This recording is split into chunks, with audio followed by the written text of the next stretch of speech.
வல்ல ரஹ்மானுக்கே எல்லா புகழும். எம்பெருமானார் நபிகள் நாயகம் ஸல்லல்லாஹு அலைஹி வஸல்லம் அவர்களின் மீதும் அவர்களை அப்படியே பின்பற்றி வாழ்ந்த சத்திய சஹாபாக்கள் மீதும் இன்னும் சஹாபிய பெண்மணிகள் மீதும் நம் அனைவரின் மீதும் அல்லாஹ்வினுடைய சாந்தியும் சமாதானமும் என்றென்றும் நின்று நிலவட்டுமாக என்று துவா செய்தவர்களாக ஆரம்பம் செய்கின்றேன். இன்றைக்கு நாம் நபிகள் நாயகம் ஸல்லல்லாஹு அலைஹி வஸல்லம் அவர்களுடைய ஒழுக்க முறைகளையும் ஆட்சி முறைகளையும் பற்றி தான் இந்த பயான் நிகழ்ச்சியில் பார்க்கிறோம். அதுல ஆரம்பத்துல நம்ம சொல்றதா இருந்தா நபிகள் நாயகம் ஸல்லல்லாஹு அலைஹி வஸல்லம் அவங்க நமக்கு நபியா அனுப்பப்பட்டாங்க.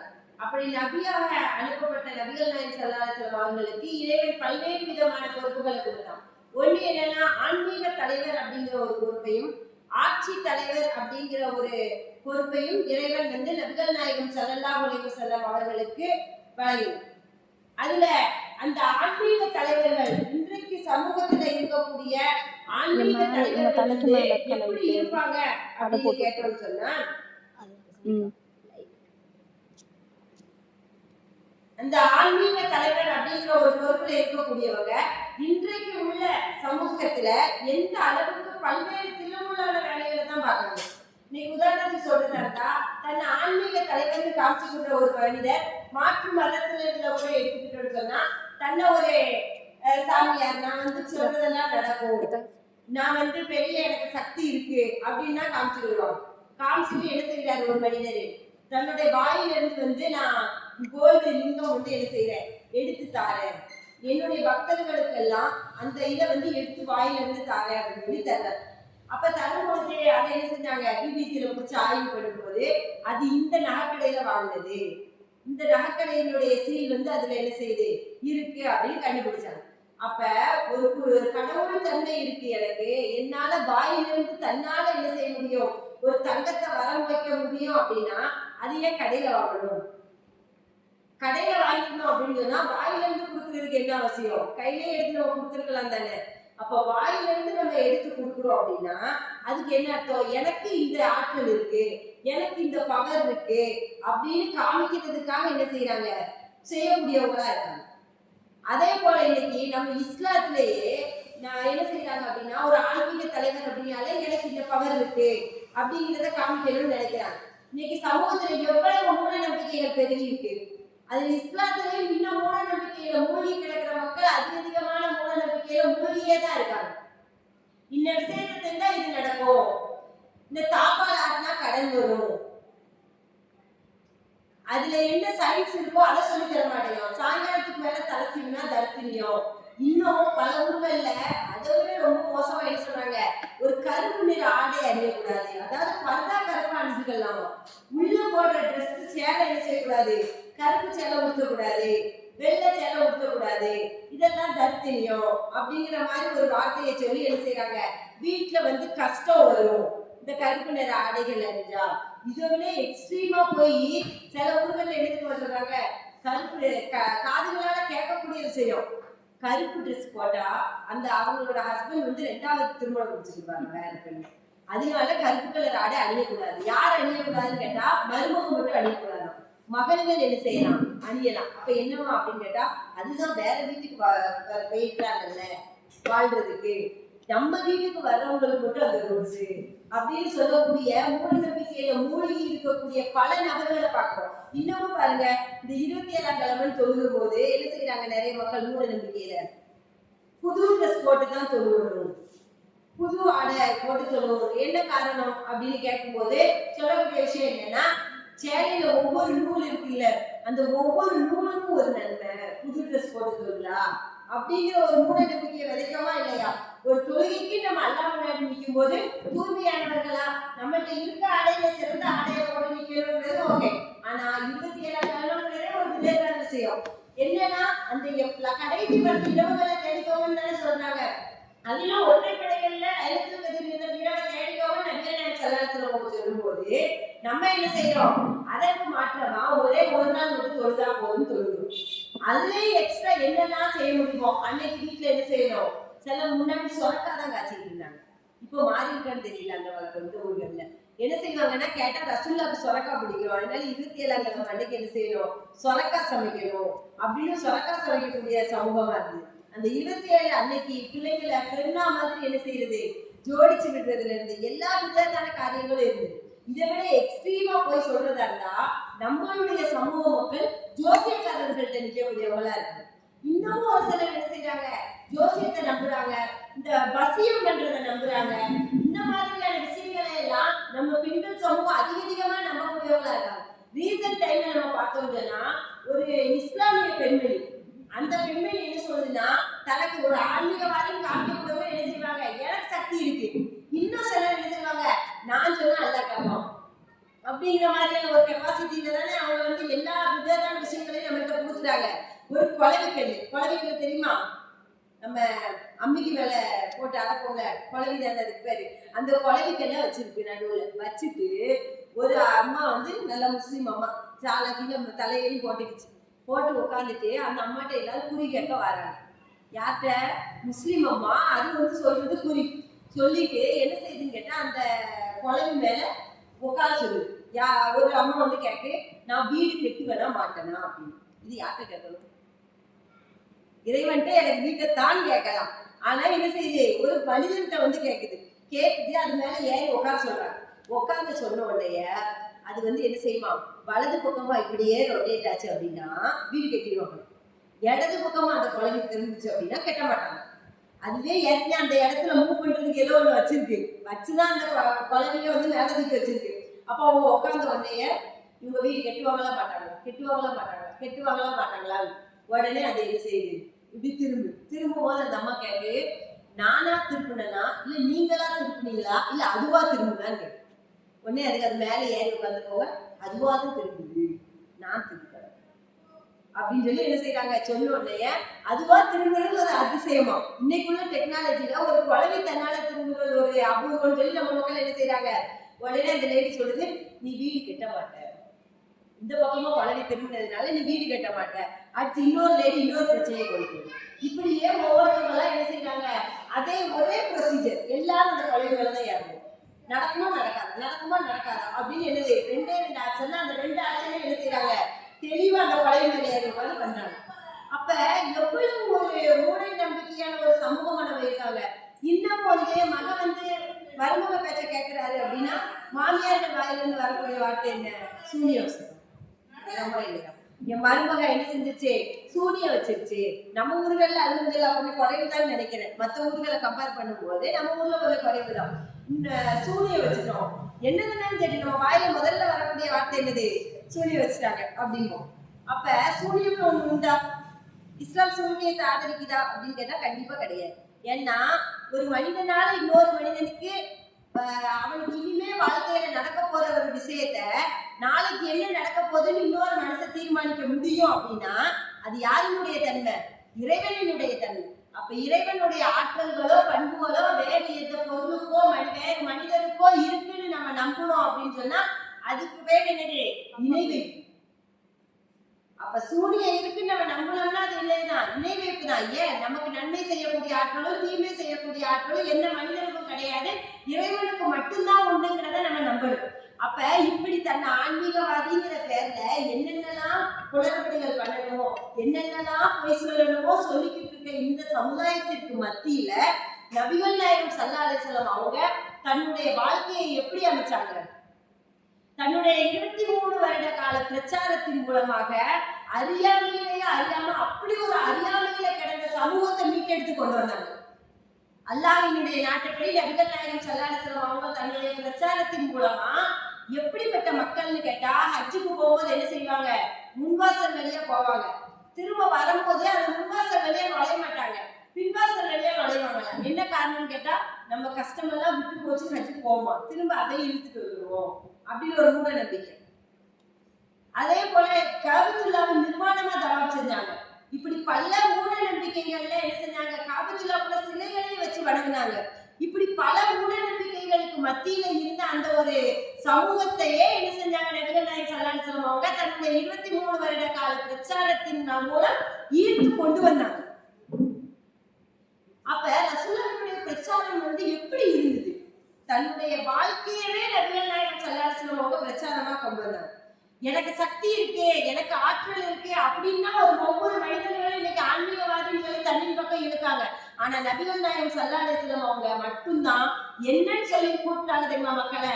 வல ஆலமுல் கைப், நான் மறைவானவற்றை நான் அறியவே மாட்டேன். எனக்கு மறைவான எந்த விஷயமே தெரியாது. நாளைக்கு என்ன நடக்கும் எனக்கு தெரியாது. அல்லாஹ்ட்ட தான் எல்லாமே இருக்கு. நான் அல்லாஹ் என்ன சொல்றானோ அதை உங்களுக்கு ஒப்படைக்க வந்த தூதர் மட்டும்தானே தவிர நான் வேற யாரும் கிடையாது அப்படிங்கிறத சொல்லி பிரச்சாரம் செய்தது நபிகள் நாயகம் ஸல்லல்லாஹு அலைஹி வஸல்லம் அவங்க மட்டும்தான். ஆமாவா இல்லையா? நபிகள் நாயகம் ஸல்லல்லாஹு அலைஹி வஸல்லம் அவங்க மட்டும்தான் அப்படி பிரச்சாரம் செஞ்சாங்க. அப்ப அந்த அளவுக்கு என்ன செய்யறாங்க அவங்களுடைய பிரச்சாரம்? நான் எனக்கு எதுவுமே தெரியாதுப்பா, அல்லாதான் எல்லாம் பான்னு சொல்லி என்ன செஞ்சாங்க மக்களை அவ்வளோ பெரிய காட்டு மிராண்டி கூட்டத்தையே என்ன செஞ்சாங்க இஸ்லாத்தின் பக்கம் கொண்டு வந்த நன்மை நபிகள் நாயகம் ஸல்லல்லாஹு அலைஹி வஸல்லம் அவங்களை. அப்ப அப்படிப்பட்ட நபிகள் நாயகம் ஸல்லல்லாஹு அலைஹி வஸல்லம் அவர்களுடைய வழியை பின்பற்றக்கூடிய நாம எப்படி இருக்கும்? இன்னைக்கு உள்ள சமூகம் எப்படி இருக்கு? இன்னைக்கு இஸ்லாத்துல உள்ள பெண்கள் இஸ்லாத்தை கடைபிடிக்க வேண்டிய கட்டாய ஒரு சூழ்நிலையில இருக்கும்.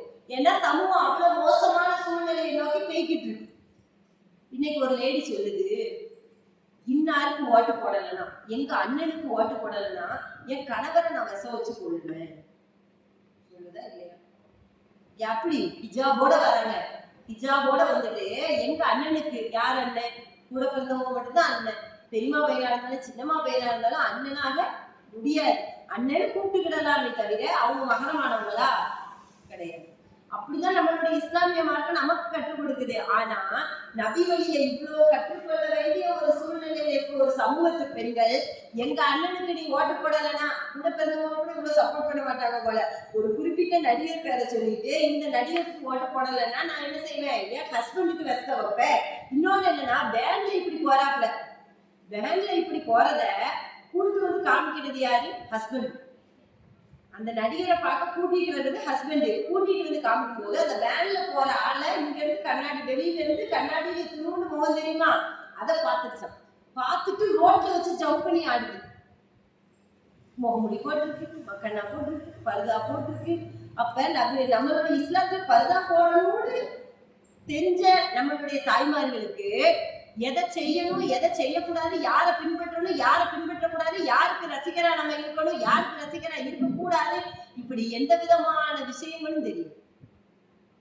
இது எவ்வளவு பரிதாபத்துக்குரிய விஷயம். இன்னொரு அம்மா ஹைலைட்டா சொல்லுது, நான் ஜும்மா தொழுவேன் இன்னைக்கு, இருந்தாலும் நான் பார்க்கணுங்கிறதுக்காக நான் வந்திருக்கேன். இந்த நடிகரை பார்க்கணுங்கிறதுக்காக நான் வந்திருக்கேன். அல்ல மன்னிச்சுவான், இவரை பார்க்க வந்ததுக்காக அல்ல என்ன செய்வான், அவங்க தொழுகிறத மன்னிச்சிருவான். அப்படிங்கிற அளவுக்கு மூட நம்பிக்கை மிகுந்த ஒரு சமூகமாக இன்னைக்கு நம்ம சமூகம் மாறி. அப்ப பிள்ளைங்களுக்கு நம்ம சொல்லி தந்ததினுடைய இது கம்மி. இன்னைக்கு நம்ம ஒரு மதரசாக்கு அனுப்புறோம், காலையில 1 மணி நேரமும் சாயங்காலம் 1 மணி நேரமும் சொல்லித்தரோம் வைங்க. சொல்லி தந்த உடனே அந்த பிள்ளைங்க அப்படி ஒழுக்க சீலரா வந்துருமா? கிடையாது. எப்பயுமே பேரண்ட்ஸ் உடைய ஒத்துழைப்பு எவ்வளவு இருக்கோ அதை பொறுத்து தான் அந்த பிள்ளைகளுடைய ஒழுக்கம் தீர்மானிக்கப்படும். எங்க நம்ம போய் எத்தனை வருஷக்கணக்கா ஓதுனாலும் சரி, எந்த இடத்துல போய் ஓதுனாலும் சரி, என்ன ஆகும்? இறை அச்சம்னு ஒண்ணு இருக்குல்ல, இறைவன் நம்ம மனசுல போடுறாங்கல்ல அச்சம், அந்த அச்சத்தை பொறுத்துதான் நம்மளுடைய கேரக்டரே என்ன செய்யும், தீர்மானிக்கப்படும். அப்ப இறை அச்சம்ன்றது ரொம்ப ரொம்ப முக்கியம். குரான் யாருக்கு வழிகாட்டும்? இறை அச்சம் உடையவருக்கு தான் இந்த குரான் வழிகாட்டும்ட்டான்ல. சும்மா எல்லாருக்கும் வழிகாட்டுமா? நேர்வழியை காட்டிடுமா? இறை அச்சம் யாருக்கு இருக்கோ அவங்களுக்கு தான் இந்த திருக்குரான் வழிகாட்டும். இறை அச்சத்தை நம்ம மனசுல கொண்டு வராம ஒருபோதும் இந்த குரான் நம்மளுக்கு என்ன செய்யாது. நம்ம குரானை பின்பற்றி நடந்துருவோமா? இறை அச்சமே இல்லையே. இறை அச்சம் இல்லைன்னா அல்லாஹ் குரான்ல திருடா கூடாது சொல்லுவான். இறை அச்சம் மனசுல வேணுமே. திருடக்கூடாது படிச்சாப்ல மனசுல ஏறிடுமா? ஒவ்வொரு வசனத்தையும் படிக்கும் போது நாம அதை பின்பற்றி நடக்கணும்னு நினைச்சாதான் நம்மளுடைய மனசுல ஏறும். அப்ப நபி வழி நடக்க வேண்டிய ஒரு கட்டாய சூழ்நிலை இன்னைக்கு சமூகத்துக்கு இருக்கு. இப்ப இருக்க பெண்மணிகள் யாருமே அவங்களுடைய வாழ்க்கையை அவங்க வாழல, பிறரை பார்த்து அதே மாதிரி வாழணும்னு நினைக்கவே தவிர நமக்கு இறைவன் என்ன தந்திருக்கான் வாழ்க்கை இல்ல. மேக்சிமம் இருக்கக்கூடிய போன ஜெனரேஷன்ல இவ்வளவு ஸ்ட்ரெஸ் இருந்துச்சா, இவ்வளவு மன அழுத்தம் இருந்துச்சா பெண்கள் மத்தியில? கிடையாது. பெண்களா இருக்கட்டும் ஆண்களா இருக்கட்டும் இவ்வளவு மன அழுத்தத்துக்கு என்ன செய்யல, ஆளாகல. ஆனா இப்ப ஆளாகும். காரணம் என்ன? இறைவன் மற்றவங்களுக்கு கொடுக்கிற வளர்ந்ததை பார்த்து பார்த்து பார்த்து ஐயோ நமக்கு இல்லையே, ஒரு பக்கத்து வீட்டுல ஒண்ணு வாங்கிட்டா அந்த குடும்பத்துல சண்டை வெடிக்கும். ஐயோ நம்ம மட்டும் வாங்கல, இன்னும் அவங்க எல்லாம் வாங்கியிருக்காங்க சொல்றாங்களோ இல்லையோ, அவங்க மனசுல கிடந்து வேற நிச்சயம் சொல்லி சண்டை போடுவாங்க. மனசுல இதான் காரணம்னு தெரியும், ஆனா என்ன சண்டை போடுற காரணம் என்னவா இருக்கும், வாயில வர்ற காரணம் வேறவா இருக்கும். அப்ப அல்லாஹ் சொல்றான்ல, பொருளாதாரத்தை நான் குறைச்சு வளர்க்குறேன், அதிகப்படுத்தி வளர்க்குறேன். யாருக்கு அதிகமா வளரணும்னு இறைவன் தீர்மானிக்கிறது, யாருக்கு குறையா வளரணும்ன்றது இறைவன் தீர்மானிக்கிறது. அது நம்மளா தீர்மானிக்கும்? இல்ல நம்ம தீர்மானிக்கோமா? இல்ல நம்ம நன்மையை அதிகம் செஞ்சுட்டோம்ன்றதுக்காக இறைவன் பொருளாதாரம் தள்ளி கொடுத்துருவானா? இல்ல நன்மையை செய்யாதவங்களுக்கு பொருளாதாரம் கிடையாது. இன்னும் சில பெண்கள் மத்தியில இருக்கக்கூடிய தவறான வார்த்தைகளை பயன்படுத்துவாங்க. என்ன மாதிரி வார்த்தைகளை பயன்படுத்துறாங்க? அல்லாஹ் ஒண்ணு அதுக்குத்தானே இப்படி வச்சிருக்கான், அல்லாஹ் ஒண்ணு அதுக்குத்தானே இப்படி வச்சிருக்கான், அதுக்குத்தானே அப்படி வச்சிருக்கான் அப்படிங்கிற வார்த்தையை பயன்படுத்துறாங்க. இன்னைக்கு மேக்சிமம் பெண்கள்கிட்ட இருக்கக்கூடிய ஒரு பழக்கமா இருக்கு. அப்ப இறைவன் தான் எல்லாத்தையும் தீர்மானிக்கிறானே தவிர நம்ம யாரும் எதையும் தீர்மானிக்கல. நபிகள் நாயகம் ஸல்லல்லாஹு அலைஹி வஸல்லம் அவங்களே என்ன செஞ்சாங்க, கடைசி காலத்துல அவங்கள்ட்ட ஒண்ணும் இல்ல, சாப்பாட்டுக்கே கஷ்டப்பட்டுதான், சாப்பாட்டுக்கே ரொம்ப கஷ்டமான ஒரு சூழ்நிலையில தான் அவங்க வாழ்ந்தாங்க. அவங்க வீட்டுல 3 நாள் அடுப்பு எரியலாங்க. அப்ப காரணம் என்ன? அப்ப ரசூலா கெட்டது செஞ்சுட்டாங்களா? அதனால அல்லாஹ் அவங்கள சோதிச்சிருக்கானா? ஒவ்வொரு மனிதனுக்கும் சோதனை உண்டு, ஆனா வேற வேற டிசைன்ல இருக்கும். ஒருத்தவங்களுக்கு பொருளாதாரம்னா இன்னொருத்தவங்களுக்கு உடல் நலமா இருக்கும், ஒருத்தவங்களுக்கு கணவர் நல தொல்லையா இருக்கும், ஒருத்தவங்களுக்கு வேற இப்படி ஏதாவது ஒவ்வொரு வெரைட்டில ஒவ்வொரு ஆளுக்கும் ஒரு சோதனை இருக்குமே தவிர எல்லாருடைய சோதனையும் ஒரே மாதிரி இருக்காது. அப்ப நம்ம என்ன செய்யறோம் அப்படின்னா, இந்த யூடியூப்ல இன்ஸ்டாகிராம்ல பார்க்கணும், எல்லாத்தையும் பார்க்கணும். இப்படி வாங்கணும், அப்படி வாங்கணும், அப்படி செய்யணும். இன்னைக்கு கல்யாணத்துக்கு மேக்கப் போட ஆள் வரலன்னு சண்டை போடுற பிள்ளைங்க எத்தனை பேர்? இன்னைக்கு கல்யாணத்து அன்னைக்கு முன்னாடி என்ன செய்வாங்க, 2 பான் பவுடர் போட்டு அப்படி விடுவாங்க, அவ்வளவுதான். அதுக்கடுத்து கொஞ்சம் ஜென்ரேஷன் முன்னாடி அடுத்து கொஞ்சம் பிள்ளைங்க என்ன செஞ்சுச்சு, ஒரு ஃபவுண்டேஷனே இதே வீட்டுல வாங்கி 2 பூசு பூசுச்சு. இப்ப கொஞ்ச நாளைக்கு முன்னாடி வரைக்கும் அதான். இப்ப உள்ள பிள்ளைங்க என்ன செய்யுதுன்னா, ஒரு பியூட்டிஷியன் வந்து கல்யாணத்து அன்னைக்கு மேக்கப் போட்டு விடணும், அதுக்கு 20,000 ரூபாய் தரணும் அப்படின்னு சொல்லுது. கேட்டா இதுக்கு கூட என் கல்யாணத்துல உரிமை இல்லையா, நான் இதை கூட செய்யக்கூடாதான்னு சொல்லி என்ன செய்ய பேசு. காரணம் என்ன? இந்த பியூட்டிஷியன் இதெல்லாம் அவங்களா யூஸ் பண்ணதா கிடையாது, பாக்குற பார்வை சரியில்லை. இப்படி இருக்கு இப்படி இருக்கு, கல்யாணம் ஒரு நாள் மூவ்மெண்ட், அதை நம்ம பெருசா பண்ணணும், இந்த மாதிரி என்ன செய்யறாங்க, எல்லாத்தையும் மனசுல ஆழமா பதிச்சு பதிச்சு அடுத்தவன் வாழ்றத பார்த்தே நம்ம வாழ்றோம். அடுத்தவன் வாழ்க்கையை நம்ம ஏன் வாழணும்? நம்மளுக்கு இறைவன் என்ன கொடுத்திருக்கானோ அதை சந்தோஷமாவும் உருப்படியாவும் நம்ம வாழணுமே தவிர மத்தவ அதை வச்சிருக்காங்க, மத்தவ இதை வச்சிருக்காங்க, அவங்க இப்படி செய்யறாங்களே, இவங்க இப்படி செய்யறாங்களே, அதே மாதிரி நம்ம வாழலையே நினைச்சோம்னா இறைவன் தந்த வாழ்க்கையுமே நமக்கு சோதனை. என்ன தெரியுமா? அடுத்தவங்க பார்த்து பொறாமப்படுறது, அந்த பொறாமை உணர்வே நமக்கு சோதனை. இந்த உணர்வே என்ன செஞ்சிடும், ஒரு பொறாமையாவே நமக்கு அந்த உணர்வே நமக்கு மிகப்பெரிய சோதனையா மாறி. அதனால அந்த விஷயத்தை என்ன செய்யக்கூடாது. பெண்கள் சமுதாயம் நபிகளில் நடக்க வேண்டிய ஒரு மிகப்பெரிய கட்டாயத்துல நம்ம இருக்கிறோம். எந்த கட்சிக்காரங்க அப்படின்னாலே ஒரு ஆண்கள் தான் முன்னாடி போய்கிட்டு இருந்தாங்க. ஆனா இப்ப என்ன செய்யறாங்க, இந்த பெண்கள் சமூகம் ரசிகர் கூட்டம் சொல்லி குறிப்பிட்டவங்க பின்னாடி போறாங்க. ஆனா அதனுடைய பின்னணி நம்ம அறிகிறோமா? நம்ம சமூகத்துக்கும் நடிகர்களுக்கும் சம்பந்தம் இருக்கா? நம்ம பெண்கள் வந்து ஒரு நடிகனை பார்க்க காத்து கிடக்கிற சமூகமா? ஒரு நடிகன் வர்றான்னு சொல்லி மணிக்கணக்கா காத்திருந்து பார்க்க வேண்டிய பெண்கள் கூட்டமா? நபிகள் நாயகம் ஸல்லல்லாஹு அலைஹி வஸல்லம் அவங்க நம்மள அப்படித்தான் நம்மளுக்கு போதிச்சுட்டு போனாங்களா? அப்ப இதெல்லாம் நம்ம சிந்திக்க தவறுனவங்களா என்ன செஞ்சுட்டோம், மாறிட்டோம். அவ்வளவு மீடியாக்கள் இருக்கு. நமக்கு ஒரு வார்த்தை நம்ம பேசணும் அப்படின்னா ஒரு முன்னாடி ஒரு போட்டோ எடுத்தா முகத்தை மூடிட்டு ஓடுவாங்க பெண்கள்.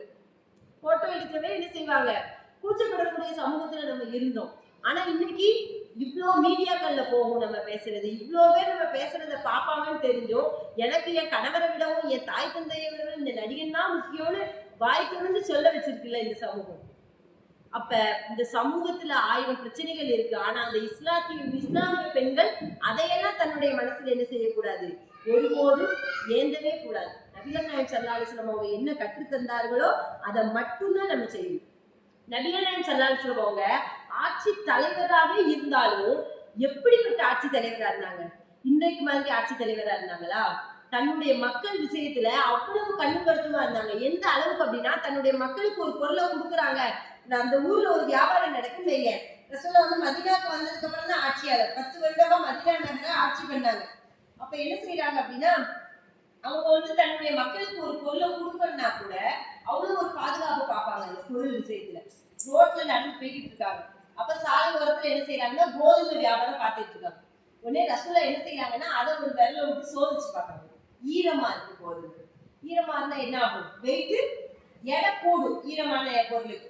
அப்ப ரசூலா என்ன செய்யறாங்க அப்படின்னா, மோசடி செய்பவன் என்னை சார்ந்தவன் அல்ல அப்படின்னு. மோசடி செய்பவன் என்னை சார்ந்தவன் அல்ல.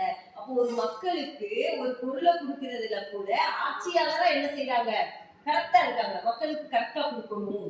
அதே போல தன்னுடைய சமூகத்துல ஒருத்தவங்க கஷ்டப்படுறாங்க அப்படின்னா உடனே அவங்களுக்கு வந்து ஓடி ஓடி உதவி செய்யக்கூடியவங்களா இருந்தாங்க. இன்னைக்குள்ள ஆட்சியாளர்கள்ட்ட அந்த தன்மை இருக்கா? முலர் குலம்னு சொல்லக்கூடிய ஒரு குலம் என்ன செய்யறாங்க, அவ்வளவு அழுக்கு படிஞ்ச ஆடைகளோட கிழிஞ்ச ஆடைகளோட வருறாங்க. அப்ப ரசூல் ஸல்லல்லாஹு அலைஹி வஸல்லம் அவங்க சஹாபாக்களுக்கெல்லாம் சொல்லி ஒரு குவியல் அளவுக்கு என்ன செய்யறாங்க, நல்ல மழை போல குவியலா எல்லா பொருட்களையும் சஹாபாக்கள் கொண்டு வந்து தந்துடுறாங்க. தந்த உடனே நபிகள் நாயகம் ஸல்லல்லாஹு அலைஹி வஸல்லம் அவங்களுடைய முகமே பிரைட் ஆயிடுச்சு. நம்மளுடைய மக்களுக்கு கொடுத்துட்டோம், நம்ம இந்த கஷ்டம்னு வந்தவங்களுக்கு நம்ம என்ன செஞ்சுட்டோம், நம்ம செஞ்சுட்டோம் அப்படிங்கிற ஒரு திருப்தி. இப்படிப்பட்ட ஒரு ஆட்சியாளர் கிடைப்பாங்களா? இது எவ்வளவு பெரிய ஒரு இது. அதே போல எல்லா விஷயங்களையும் ஒரு நீதி செலுத்தக்கூடிய விஷயத்துல எடுத்துக்கிட்டாங்க. நபிகள் நாயகம் ஸல்லல்லாஹு அலைஹி வஸல்லம் அவங்கள மாதிரி நீதி நேர்மையானவங்க யாருமே இருக்க முடியாது. எந்த அளவுக்கு அப்படின்னு சொன்னோம்னா, ரசூலா வந்து சொல்லுவாங்க, எல்லாருக்கும் ஒரு பனிஷ்மெண்ட் கொடுத்துட்டு தன்னோட குடும்பத்துக்கு மட்டும் வேற பனிஷ்மெண்டா இல்ல, தனக்கு தெரிஞ்சவங்களுக்கு இன்னைக்கு பல பேர் என்ன செய்யறாங்க, என்ன தப்பு செஞ்சாலும் நான் இந்த கட்சியை சேர்ந்தவங்க, நான் அந்த கட்சியை சேர்ந்தவங்க அப்படின்னு சொல்லி தப்பிக்கக்கூடியவங்க எத்தனை பேர் இருக்காங்க. ஆனா ரசூல் ஸல்லல்லாஹு அலைஹி வஸல்லம் அவங்க தன்னுடைய சொந்த மகளா இருந்தாலும் அதே சட்டம் தான். ரசூலா சொல்றாங்க, ஃபாத்திமாவே திருடினாலும் சரி. ரசூலா சொல்லக்கூடியதுன்னு ரொம்ப பாசமான மகள் ஃபாத்திமா ரலி அவங்க ரசூலா. அப்ப அந்த மகளே சொல்றாங்க, ஃபாத்திமாவே இருந்தாலும் சரி திருடுனா என்ன செய்யணும், கைய வெட்டுவேன், அது ஃபாத்திமாவா இருந்தாலும் சரி அப்படின்னு. என் பிள்ளையா இருந்தாலும் சரி அதே சட்டம் தான். நீதினா எல்லாத்துக்கும் சம நீதி தான். இப்படி எந்த ஆட்சியாளர் நீதி செலுத்துவாங்க? அப்ப நம்ம ஆட்சிக்கும் முன்னுதாரணம் யாருன்னா, ஆட்சி அதிகாரத்தை சிறப்பா பண்றதுக்கு முன்னுதாரணமும் நபிகள் நாயகம் ஸல்லல்லாஹு அலைஹி வஸல்லம் அவங்க. அந்த அளவுக்கு என்ன செஞ்சாங்க, அழகான முறையில ஆட்சி செய்யக்கூடியவங்களா இருந்தாங்க. இன்னும் சொல்ல போனா அவங்க வர்றாங்கன்னா எழுத்து மரியாதை செலுத்துறத கூட விரும்பல. எந்த நாள் கொஞ்ச நாளுங்களுக்கு பிறகு என்ன செய்யறாங்க அப்படின்னா, எல்லா மக்களும் முஆவியா வழி வராங்க. அப்ப எல்லா மக்களும் எந்திரிச்சு நிக்கிறாங்க. அப்ப சொல்றாங்க, ரசூலா சொல்லியிருக்காங்க, எந்திரிக்காதீங்க, யார் நான் வரும்போது எந்திரிச்சு நிக்கணும்னு ஆசைப்படுறீங்களோ அவங்க தன்னுடைய இருப்பிடத்தை நரகத்தில் அமைத்துக் கொள்ளட்டும்னாங்க. இப்ப இதுல எல்லாம் போடுறாங்கன்னு வைங்க, எல்லாரும் என்ன செய்வாங்க, ஒரு படிச்சு நல்ல ஒரு பெரிய பதவியில இருக்கிறாங்க, ஒருத்தவங்க அப்படி நடந்து வரும்போது எல்லாரும் சேர்ந்து எந்திக்கணும். எந்திக்கும் போது என்ன செய்வாங்க, கீழே இதுதான் படிப்பு அப்படின்னு ஒரு லைன் போடுறாங்களா? அப்ப படிப்பு கொடுக்கறது எல்லாரும் எந்திரிச்சு நிக்கணுங்கிறதையே நமக்கு சொல்லி கொடுக்கு கிடையாது. படிப்புங்கிறது நமக்கு நம்மளுக்கே கொடுக்குற ஒரு தைரியம், நமக்கு கொடுக்குற பொசிஷன், அவ்வளவுதானே தவிர எல்லா மக்களும் என்ன செய்யணும், நம்ம வரும்போது எந்திரிச்சு நிக்கணும், எந்திரிச்சு நிக்கிற மாதிரி ஒரு பதவிக்கு போகணும் நம்ம ஆசைப்படலாமா? கிடையாது. ஒரு தவங்க நான் வந்து இப்ப இருக்கேன், நான் வரும்போது எல்லாரும் எந்திரிச்சு நிக்கணும், இல்ல என்னோட ஒருத்தவங்க வயது முடிந்தவங்க இருக்காங்க, தான் வரும்போது எல்லாரும் எந்திரிச்சு நிக்கணும்னு நினைச்சா என்னது, நரகத்துல உங்களோட இருப்பிடத்தை அமைச்சுக்கோங்க உங்களுக்கு அவ்வளவு ஆசையா இருந்தா அப்படின்னு என்ன செய்யறாங்க, நபிகள் நாயகம் ஸல்லல்லாஹு அலைஹி வஸல்லம் சொல்லி காட்டுறாங்க. அப்ப எழுந்து நிக்க தான் வரும்போது எழுந்து நிக்கிறத கூட என்ன செய்யல நபி அவர்கள் விரும்ப. இத்தனைக்கும் எந்த ஊர்லயாது நபிகள் நாயகம் ஸல்லல்லாஹு அலைஹி வஸல்லம் அவங்களுடைய உருவப்படம் ஒண்ணு இருக்கா? கிடையாது. நபிகள் நாயகம் ஸல்லல்லாஹு அலைஹி வஸல்லம் அவங்களுக்கு வந்து அமெரிக்கால வந்து ஒரு நீதிமன்ற வளாகத்துல என்ன செஞ்சாங்கன்னா, உருவ சிலை அமைக்கணும். இன்னைக்கு மெரினா பீச்ல தான் உருவ சிலை வைக்கணும், இந்த பீச்ல பேனாவோட உருவத்தை வைக்கணும், இந்த இடத்துல வைக்கணும். எத்தனை பேர் உருவ சிலை வைக்காங்க. நம்ம எந்த பஸ் ஸ்டாண்டுக்கு எந்த ஊர்ல பார்த்தாலும் தெரியும், அந்த சிலை தான் ஒரு லேண்ட்மார்க். இந்த சிலைக்கு பக்கத்துல நிக்க வந்து, இந்த சிலைக்கு பக்கத்துல நிக்க வந்து எந்த பெரிய மனிதர்கள் இருந்தாலும் என்ன செய்வாங்க, ஒரு சிலை வடிவச்சிருவாங்க. ஏன் நம்ம அப்துல் கலாம் இறந்தப்ப என்ன செஞ்சாரு, அவருக்கு சிலை வச்சாங்க. 50 பேர் என்ன செஞ்சாங்க, போய் ஸ்கூல் பிள்ளைங்க எல்லாம் திரளா கலந்து போய் ஒரு மாலையை போட்டுட்டு வந்தாங்களா இல்லையா? அவர் நல்ல அறிஞர் தான், மாற்று கருத்து இல்லை. ஆனா என்ன செய்யல, கடைசி வரைக்கும் அவர் வந்து ஒரு நிர்வாணமா நின்ன சாமியார் காலில் விழுந்தார். காலில் விழுந்து அவருக்கு வந்து வணக்கம் செலுத்தினார். அப்ப அவர் எப்படி இஸ்லாத்துல இருப்பாரு? இணை வைப்பாளர் ஆய்வாளர் இல்லையா? அப்ப அவருக்கு என்ன செஞ்சாங்க, ஒரு சிலையை வடிச்சாங்க. ஆனா நபிகள் நாயகம் ஸல்லல்லாஹு அலைஹி வஸல்லம் அவங்களுக்கு வந்து எந்த ஒரு உருவப்படங்களோ சிலைகளோ எதுவுமே கிடையாது. அமெரிக்கால ஒரு முடிவு பண்றாங்க சிலை வைக்கணும். எப்படி வைப்பாங்க? ரசூலா எப்படி இருப்பாங்கன்னு தெரியுமா? அல்லாஹ் அந்த ஏற்பாடை பண்ணவே இல்லை.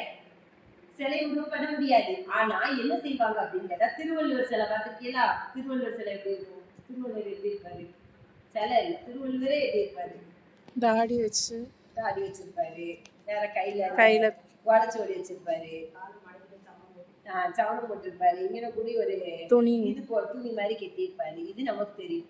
அவரோட ஒரிஜினல படமா அது? திருவள்ளுவர் எப்படி இருக்கான்னு தெரியுமா? தெரியாது. திருவள்ளுவர் ஒரு ஆள் இருந்தாரு, அவரு திருக்குறள் எழுதினாரு, அதுதான் தெரியும். ஆனா அதுக்கப்புறம் என்ன செஞ்சாங்கன்னா அவருடைய உருவத்தை என்ன செஞ்சுட்டாங்க, இவங்களா கற்பனை பண்ணி இப்படி இப்படி இருப்பாரு அப்படின்னு சொல்லி கற்பனை ஓவியமா என்ன செஞ்சுட்டாங்க, அதை வரைஞ்சு வச்சுட்டாங்க. வரைஞ்சு அதை ஒரு இதா பண்ணி இப்ப திருவள்ளுவர்னா எப்படிதான் ஞாபகம் வருது நமக்கு, இந்த அடையாளங்கள் எல்லாம் வந்தா அவர் திருவள்ளுவர். ஔவையார்னா இந்த அடையாளங்கள் எல்லாம் இருந்தா இவர் ஔவையார். நம்ம குற்றால பார்க்கல வரிசையா வச்சிருக்கோம் 10 சிலைய. அதனால நம்ம மக்கள் எல்லாத்துக்குமே அந்த 10 சிலை பேர் மட்டும் தெரியும். அப்ப என்ன அப்படின்ட்டா எல்லாத்துக்குமே அப்படி ஒரு உருவப்படத்தை உருவாக்குறாங்க. ஆனா அமெரிக்கா இதை வந்து ரசூலுல்லாஹ்வுடைய இதை வைக்கணும்னு சொல்லும் போது என்ன செய்யல, அந்த மக்கள் ஒத்துக்கிடல. ஏன்? நபிகள் நாயகம் ஸல்லல்லாஹு அலைஹி வஸல்லம் உருவ வழிபாடையே தடுத்துட்டாங்க அப்படின்னு சொல்லி எதிர்ப்பு தெரிவிச்சாங்க. அப்ப இந்த மாதிரி நபிகள் நாயகம் ஸல்லல்லாஹு அலைஹி வஸல்லம் அவங்க தனக்குன்னு சொல்லி மரியாதை நிமித்தமா எதையுமே செய்யணும்னு என்ன செய்யல, எதிர்பார்க்கல.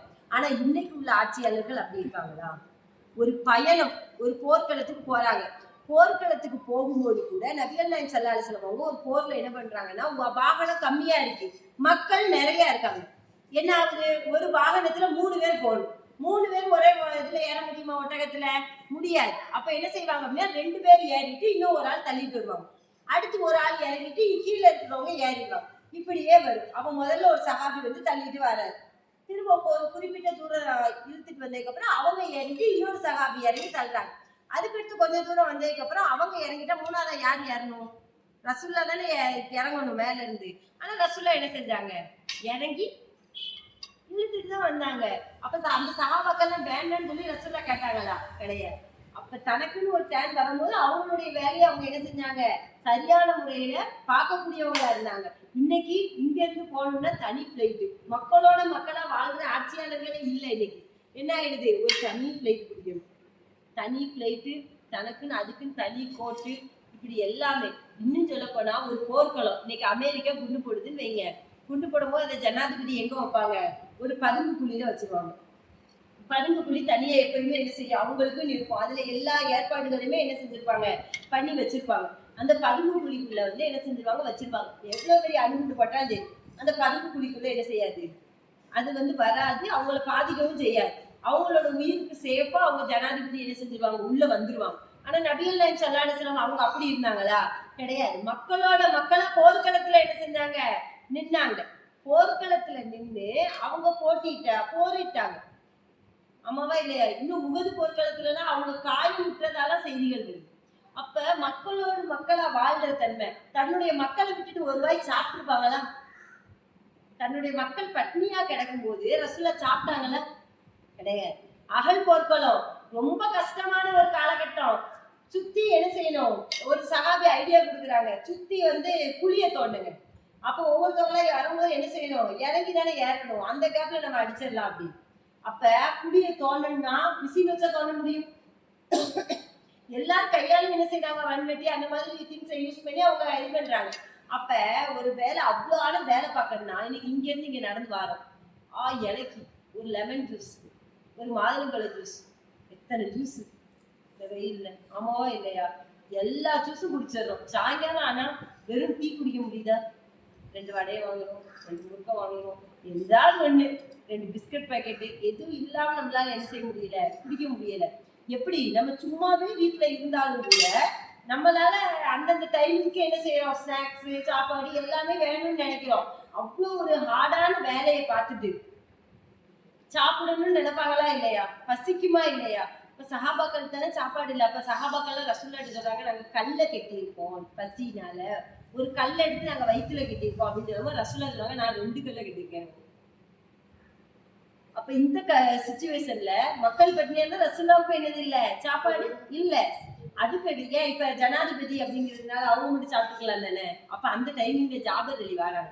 ஜாபர் அலி வந்து சொல்றாங்க, ரசூல்லா நான் வந்து அவங்க வீட்டுல வந்து சாப்பாடு வந்து ஒரு ஆளுக்கு தான் இருக்கு. யாருக்கு? ரசூல்லாக்கு மட்டும் எக்ஸ்ட்ரா இருக்கு. நீங்க சாப்பிட வாங்கன்னு ரசூல்லா மட்டும் கூட்டுவாங்கன்னு அவங்க மனைவி அனுப்பிச்சிடுறாங்க. இவங்களும் வந்து என்ன செய்யறாங்க, வாங்க ரசூல்லான்னு கூப்பிட்டா ரசூல்லா சும்மா போவாங்களா? 50 பேரும் என்ன செஞ்சாங்க, நீங்க மட்டும் வாங்கன்னு கூப்பிடல, சாப்பிட வாங்கன்னு அந்த சஹாபி கூப்பிட்டாங்க. கூப்பிட்ட உடனே ரசூல்லாவை என்ன செய்யறாங்க, எல்லா மக்களையும் திரட்டிட்டு போறாங்க. ஏன் இப்ப அவ்வளவு பசியில இருக்குமோ ஒருத்தவங்க சாப்பிட்டு நம்ம முதல்ல போய் சாப்பிடணும் நினைப்போமா இல்லை? ஆனா ரசூல்லா என்ன செய்யல, மக்கள் இருக்கக்கூடிய ஆட்சியாளர்ங்கிறதுக்கு அப்படி ஒரு நிறுவனம் அவங்கதான். இப்ப எந்த நம்ம ஓட்டு போடுறவன் எல்லாரும் அப்படி செஞ்சிருவாங்களா? இன்னைக்குள்ள ஆட்சியாளர்கள்ட்ட அந்த தன்மைகள்லாம் இருக்குமா? இருக்கா? அப்ப நபிகள் நாயகம் ஸல்லல்லாஹு அலைஹி வஸல்லம் அவங்க என்ன செஞ்சாங்க, எல்லா மக்களையும் கூட்டிட்டு போறாங்க. ஆனா அங்க சாப்பாடு குறையதான் இருக்கு. உடனே ரசூல்லா சொல்றாங்க, நீங்க எந்தீங்கன்னு சொல்லி ஜாபர் அலி ஒய்ஃபை நான் சொல்லிட்டு ரசூல்லா என்ன செய்யறாங்க, அல்லாஹ்விடத்துல பரக்கத் செய்யுங்கன்னு சொல்லி துவா சொல்லி ஓதுறாங்க. அதுக்கடுத்து என்ன ஆயிடுது, துவா செய்யறாங்க. துவா செஞ்சதுக்கு அப்புறம் எல்லாத்துக்கும் நபிகள் நாயகம் ஸல்லல்லாஹு அலைஹி வஸல்லம் அவங்க கூட்டிட்டு வந்த அனைத்து மக்களுக்குமே அந்த சாப்பாடு போதுமா இருந்தது. இன்னும் அவங்க எல்லாம் சாப்பிட்டுட்டு கிளம்புனதுக்கு அப்புறம் அந்த அடுப்புல வந்து என்ன செய்யறாங்க, அந்த குழம்பு வந்து கொதிச்சுக்கிட்டு இருக்கதை நான் பார்த்தேன் அப்படின்னு அறிவிக்கக்கூடிய சஹாபி அறிவிக்காங்க. அப்ப எல்லாம் சாப்பிட்டதுக்கு அப்புறம் என்ன இருக்கான், மிச்சம் இருக்கு. இதுதான் பரக்கத். இறைவனிடத்துல எனக்கு அதைத்தான் இதைத்தான் மட்டும் கேட்கக்கூடாது. இறைவனிடத்துல என்னதையும் சேர்த்தான் கேட்கணும். எப்பயுமே நான் அதை அடிக்க சொல்லுவேன், பரக்கத்தையும் சேர்த்தான் கேட்கணும். எனக்கு இந்த பொருளாதாரத்தை தான். ஒரு குடும்பம் 5000 ரூபாயில ஓடனா ஓடும். எப்படி ஓடும்? இறைவனுடைய பரக்கத்து இருந்தா ஓடும். 10,000 ரூபாயில ஒரு குடும்பம் ஓடும். எப்படி ஓடும்? இறைவனுடைய பரக்கத்து இருந்தா ஓடும். இப்ப உதாரணத்துக்கு பிள்ளைங்களால படிக்க முடியலன்னு வைங்க, பிள்ளைங்களுக்கு சொல்லிக் கொடுங்க. இப்ப ஐயோ அம்மா எக்ஸாம், எனக்கு இன்னும் 2 மணி நேரம் தான் இருக்கு, எனக்கு 5 சப்ஜெக்ட் படிக்க வேண்டியது இருக்கு, எனக்கு 5 லெசன் படிக்க வேண்டியது இருக்கு. அப்ப என்ன செய்யுங்க, பிள்ளைங்களுக்கு துவா செய்ய சொல்லி கொடுங்க. எனக்கு இந்த நேரத்துக்குள்ள இது எல்லாத்தையும் படிக்கிறதுக்கு வந்து பரக்கத் செய்யலாம்ல. அதே போல நமக்கு வீட்டு வேலை பார்க்கணும், யாராவது கெஸ்ட் வராங்க, கையில் நமக்கு 1 மணி நேரம் தான் இருக்கு, எல்லாமே சமைச்சு முடிக்கணும், மழை போல வேலை இருக்கு, நம்ம எப்படிலாம் நம்ம பார்க்க போறோம்னு மலைஞ்சு உட்காருவோம். அப்ப என்ன செய்யணும், இறைவனிடத்துல பரக்கத்து செஞ்சு நம்ம துவா செய்யணும். யா அல்லாஹ் எனக்கு என்ன செய்யுங்க, யா அல்லாஹ் எனக்கு பரக்கத் செய்ய ரஹ்மானே, என்னுடைய உணவுல பரக்கத் செய், என்னுடைய கல்வியில பரக்கத் செய், என்னுடைய நேரத்துல பரக்கத் செய். ஒரு குறிப்பிட்ட நேரமா இருந்தாலும் என்னுடைய நேரத்துல நீ என்ன செய், பரக்கத் செய்யு கேட்டோம்னா ஒரு நாள் கேட்டு பாருங்களேன், உங்களுடைய வேலை எப்படி ஓடுது. ஒரு நாள் நம்ம கேட்டு பார்த்தோம்னு சொன்னா அதனுடைய எஃபெக்டே வேற. அல்லாஹ்வினுடைய பரக்கத் கண்டிப்பா என்ன செய்யும், நமக்கு கிடைக்கும். அதனால நபிகள் நாயகம் ஸல்லல்லாஹு அலைஹி வஸல்லம் அவர்கள் மிகச்சிறந்த ஆட்சியாளராக இருந்தார்கள் அப்படிங்கிறதுக்கான ஆதாரங்களை தான் நம்ம என்ன செஞ்சுட்டு இருக்கோம், இவ்வளவு நேரம் சொல்லியிருக்கோம். அப்ப இப்படிப்பட்ட ஒரு ஆட்சியாளர் இன்றைக்கு சமூகத்துல பாக்குறது மிக மிக அரிதான ஒரு விஷயம். நம்ம ஓட்டு போடுறது கடமை. நம்ம ஓட்டு போடுறோம் அப்படின்னா என்ன செய்யணும், நம்ம ஆய்வு பண்ணி நம்மளுடைய சமூகத்துக்கு எது உகந்தது, நம்மளுடைய மனசுக்கு ரசிகர் அப்படிலாம் என்ன செய்யக்கூடாது நினைக்காம நம்மளுடைய சமூகத்துக்கு எது உகந்தது, யாருக்கு ஓட்டு போட்டா நம்மளுடைய சமூகத்துக்கு நல்லது அப்படிங்கிறத ஆராய்ஞ்சு ஓட்டு போடக்கூடியவர்களா நம்ம இருக்கணும். அது மட்டும் இல்லாம இன்னும் சொல்றதா இருந்தா நபிகள்